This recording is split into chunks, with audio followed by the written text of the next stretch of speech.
เพิ่นขากุดเนาะแต่ว่าเพิ่นขี่ล้อเอาลูกน้อยสวัสดีครับสบายดี FC เบิร์ดทุกคนทุกท่านพ่อแม่พี่น้อง สบายดีอ้ายเลยสบายดีเด้ออันนี้ครั้งแรกที่เข้ามาถ่ายเพิ่นเด้อพ่อแม่พี่น้องเด้อครั้งแรกเลยไอ้ถามซื้อเสียงเลงนามก่อนแล้วเนาะโดยซื้อเนี่ยเลยก็ เอาสื่อทองไหม ไอ้ทองใหม่อยู่บ้านทงกว้างบอกบ้านเอียงก่อน บ้านจัดสรร บ้านจัด ทำต้องลอง สรรหรือว่าคำต้องล่องเนาะอืมอันนี้เป็นสาเหตุที่ว่าขากุดนี่เกิดจากอีจังก็ไอ รถชิบล้อตั้ม โอ้แบบว่าเขายืนอยู่แล้วมันต่ำไปเลยบ่ เฮาย่างอยู่น้ำข้างทางอยู่ประเทศไทย โอ้ และร เจ้า ถมาต่ำเหมา โดย ต่ำแล้วก็ล่ม เออ ล่มแล้วมันก็เหยียบแข่งไปช่องข้าง โอ้ยเย็บไปเลย เหยียบเลย โทษ แข่งไปช่องข้างแล้วก็เอาแบบทะลบเลย โอ้ เมื่อเลย บ่ฮู้เมื่อเลย พอหูเมื่อพอเบื่อกันมากอะเขาตัดขาไปเบิดแล้วเอาเล โอ้ ยเขาตัดแข่งตัดขาออกช่องขางแล้ว โดย บ่มีแล้ว บ่มีแข่งบ่มีนั่นแหละเนาะ ตอนนั้นไอ้เฮ็ดงานอย่างที่กรุงเทพ เอาเหตุงานปลูกอ้อย โอ้ เอาเหตุงานสวนงานปลูกอ้อย แถวจังหวัดใด อยู่ลบบุรีอำเภอตะโบด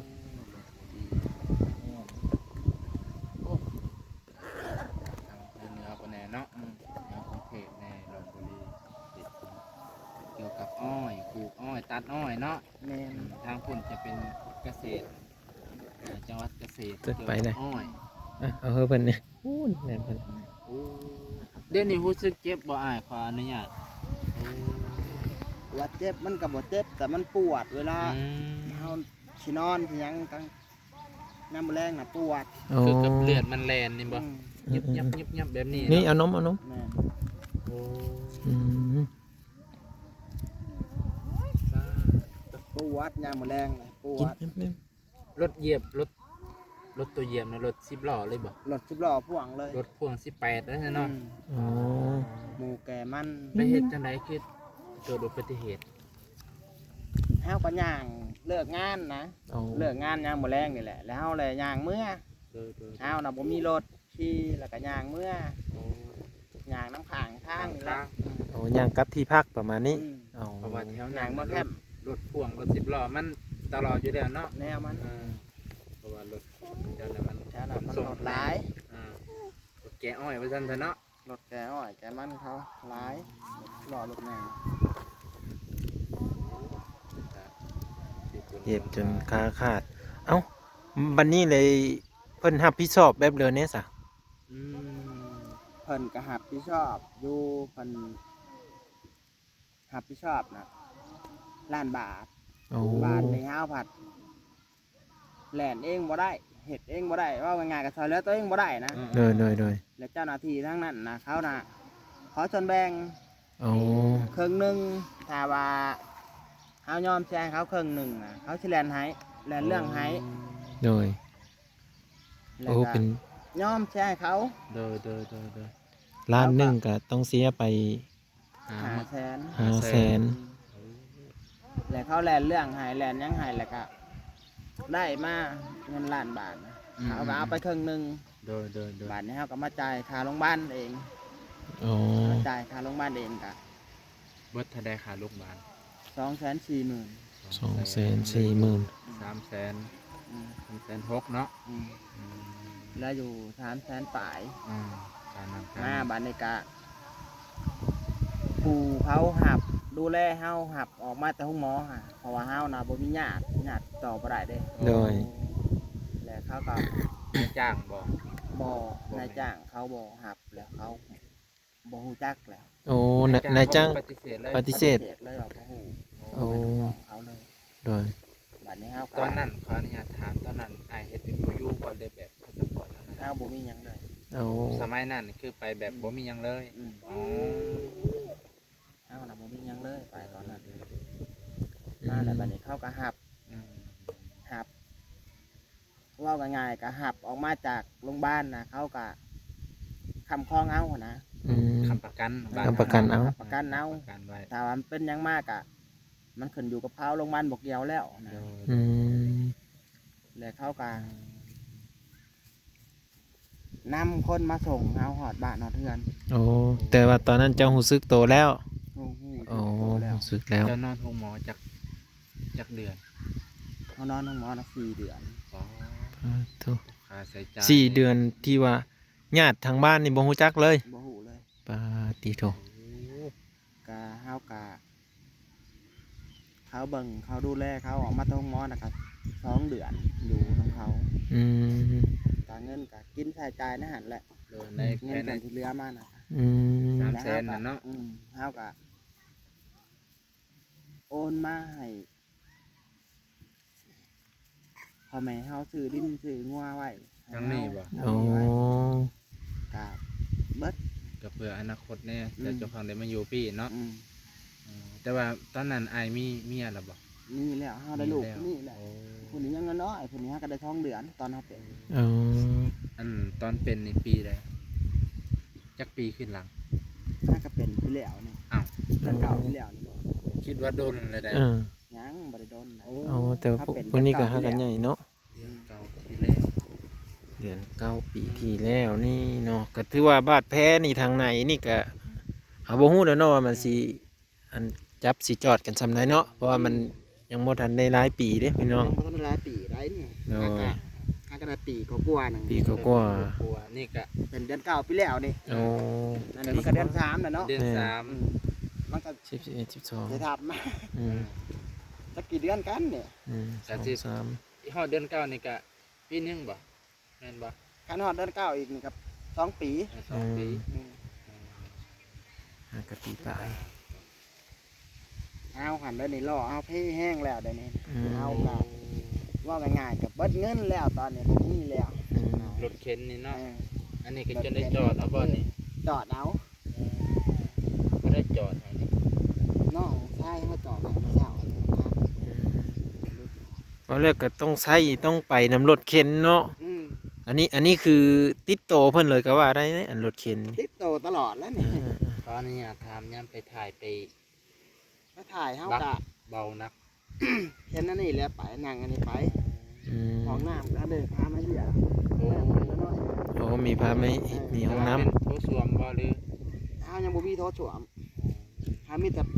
คุม พาปิดแล้วก็เขาเห็ดปูนมาหามันเป็นพาเนาะ อืม เอาแบบ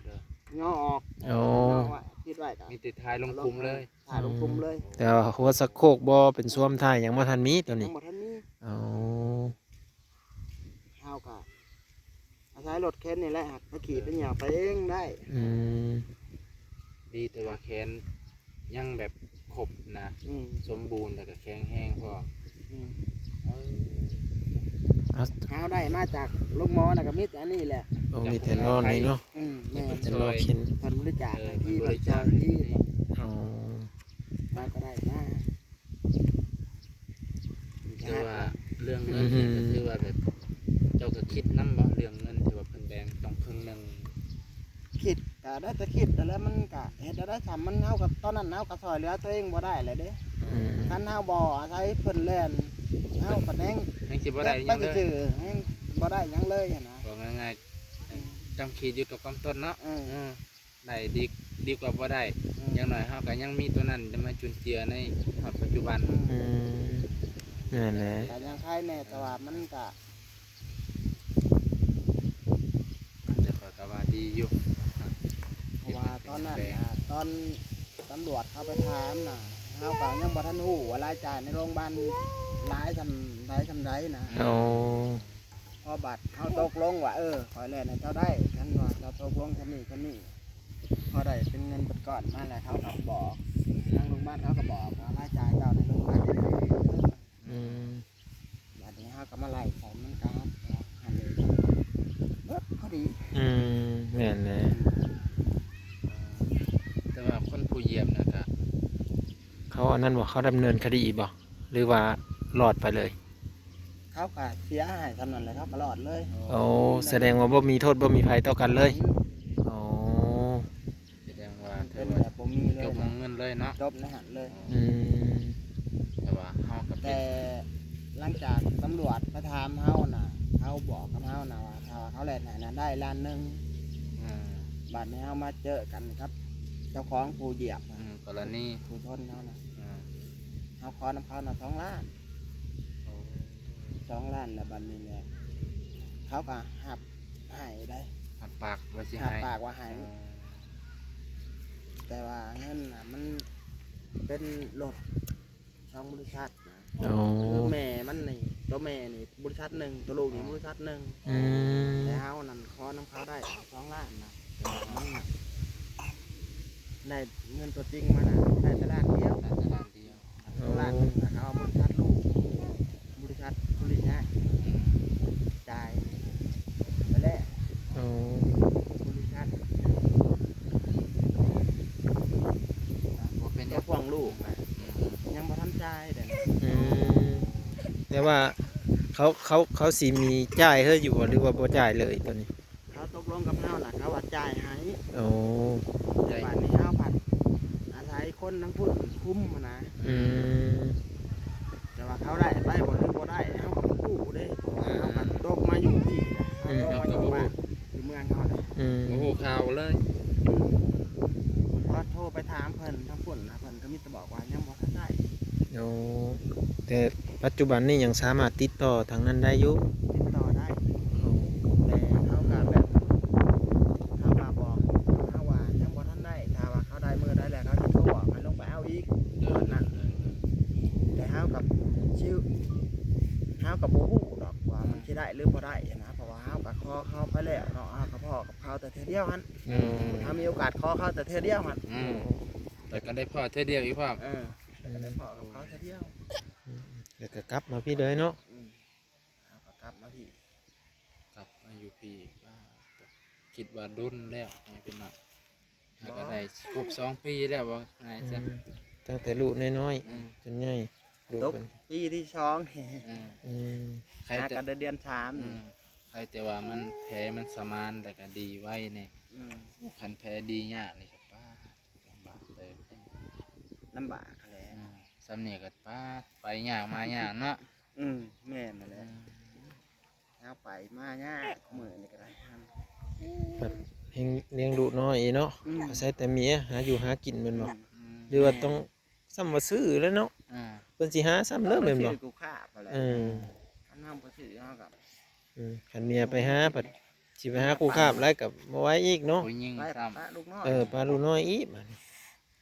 ลูกหา2 คนเพิ่นหนึ่งครับมาอยู่น้ำแม่ป้าอยู่บ้านเมียพุ่นอยู่น้ำจันทน์ ำ โอ้ ผู้นั้นนะหาก็ได้5 ปี จะเป็นคนบ้านนี่บ่ มาเป็นคนบ้านนี่ แต่ว่าเมียหันอยู่ลำจันทน์ เมียน่ะอยู่บ้านน้ำจันทน์พุ่น อืม มาอยู่น้ำเฮาอยู่พี่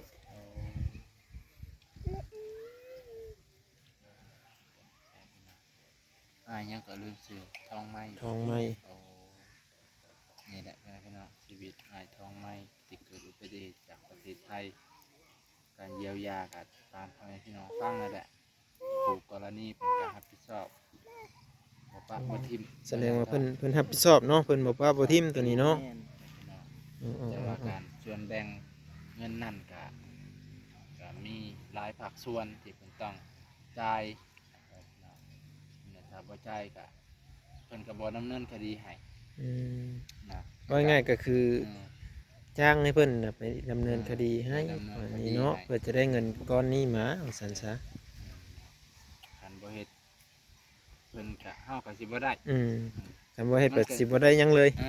มันก็สิมีทุกประเทศนั่นแหละให้พี่น้องเรื่องแบบนี้ ก็ต้องมีการจ่ายกันแน่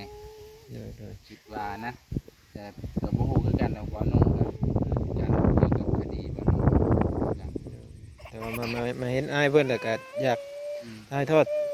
วิธีของเพิ่นให้เบิ่งเนาะว่าเพิ่นมีความลำบากความจำเป็นนะ ความจำเป็นเพิ่น อืม เพิ่นก็คือว่าอยากได้รถเข็น โดย เนาะ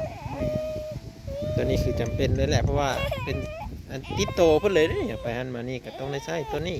รถเข็ ข็นเนี่ยก็ถือว่าโดนเติบ อืม พังมาแล้ว ดอกเลยได้เมาลงคางนั่นน่ะคางเมืองนั่นน่ะ ดอกแร่เบื้อง เออแต่ไม่ ดอกแร่เบื้องนี่ เนาะไอ้ขอบคุณขอบใจได้หลาย โดย แก่คนที่รับชมชีวิตของไอ้ การ ทอง ไปการมาก็หยาแบบมาพี่น้องเลยนี่เพิ่นก็ต้องได้อันใช้รอเข็นตัวนี้นะหักแล้วเนาะนี่ แล้ว่าเบื้องนี่ก็ฮักกัน เมื่อยามขาคุ้มขานี่ก็ต้องได้ใส่แหงดึงตัวนี้ได้ทุกคนเนาะที่ถูกมีแนวอยากฝากบอกเขาอยู่บ่คนที่ไปเฮ็ดล่าเฮ็ดงานแบบที่เจ้าเคยเป็นนะ เฮาก็อยากผากบ่ออยู่ให้ใช้ชีวิตระบัดระวังขึ้นร้ายขึ้นกว่าเก่าบ่ให้ประมาทอะนะ โดย เพราะว่าเฮากับเป็นสภาพแบบนี้แล้ว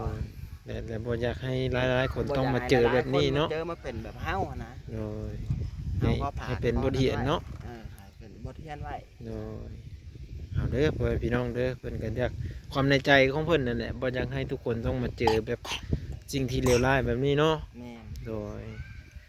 ครับถ้าเป็นมานี่ก็โอ้ยากเด้อพ่อแม่พี่น้องยากการไปการมาการอยู่การกินลำบากการใช้ชีวิตนั่นแหละพี่ทุกคน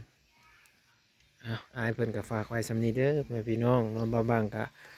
ฝากพ่อแม่พี่น้อง FC เป็นกำลังใจให้และติดตามเบิ่งคลิปในวิดีโอต่อไปพ่อแม่พี่น้องบ้านเพิ่นก็ใกล้ๆนี่เดี๋ยวมื้อหน้าบางๆจะเข้าไปเฮือนเพิ่นและไปถามไทยชีวิตเพิ่นอีกในขั้นตอนต่อไปพี่น้อง